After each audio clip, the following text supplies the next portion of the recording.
Hello, నేను మీ doctor Manjushree. ప్రెగ్నెన్సీలో protein తీసుకోమని చెప్తూ ఉంటారు, అందులో చికెన్ ఒకటి.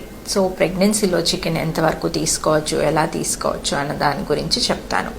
సో చికెన్ చూస్ చేసుకునేటప్పుడు వెల్ వాష్డ్ అండ్ వెల్ కుక్డ్గా ఉండాలి.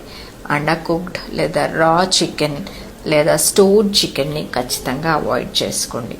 అండ్ ఇంకొకటి, చికెన్ చూస్ చేసుకునేటప్పుడు స్కిన్లెస్ చికెన్ బ్రెస్ట్ అయితే బెటర్, ఎందుకంటే అందులో లో fat content and calorie content కూడా తక్కువగా ఉంటుంది. డీప్ ఫ్రైడ్ చికెన్ ఖచ్చితంగా అవాయిడ్ చేసుకోండి, ఎందుకంటే అందులో అన్హెల్దీ ఫ్యాట్స్ ఎక్కువగా ఉంటాయి. మరో క్వశ్చన్ ఏంటి అంటే, చికెన్ లివర్ తీసుకోవచ్చా అని.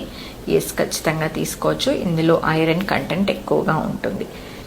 అండ్ ప్రెగ్నెన్సీలో ఇదొక్కటి గుర్తుపెట్టుకోండి, ఏదైనా కూడా ఇన్ మోడరేషన్గా. So daily 1 to 2 pieces of chicken వరకు కూడా సేఫ్.